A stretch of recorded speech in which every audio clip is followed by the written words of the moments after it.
হ্যাঁ বলেন। আজকে ইউনিভার্সাল পেট্রোল পাম্পে অভিযুক্ত 5 জন 5:30 বাজে ফেনী সদর হাসপাতালে এসেছে। 6 জন 6 জন। এটার নাম কি? 6 জনের একজন আলাদা। না না, না, এটা একই পরে আসছে। হ্যাঁ আবার বলুন। হ্যাঁ বলেন। আজকে 5:30 বাজে ফেনী সদর হাসপাতালে ইমার্জেন্সিতে 6 জন অভিযুক্ত ইউনিভার্সাল পেট্রোল পাম্পে অগ্নিকাণ্ডের কারণে আমাদের এখানে ভর্তি হয়েছেন। 6 জনের অবস্থায় মোটামুটি ভালো আছে।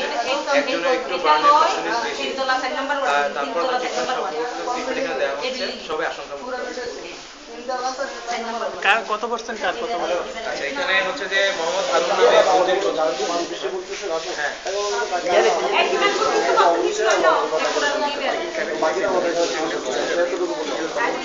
এখানে মোহাম্মদ হারুন 29 বছর বয়স। ওনার বার্নের পার্সেন্টেজ একটু বেশি 30%।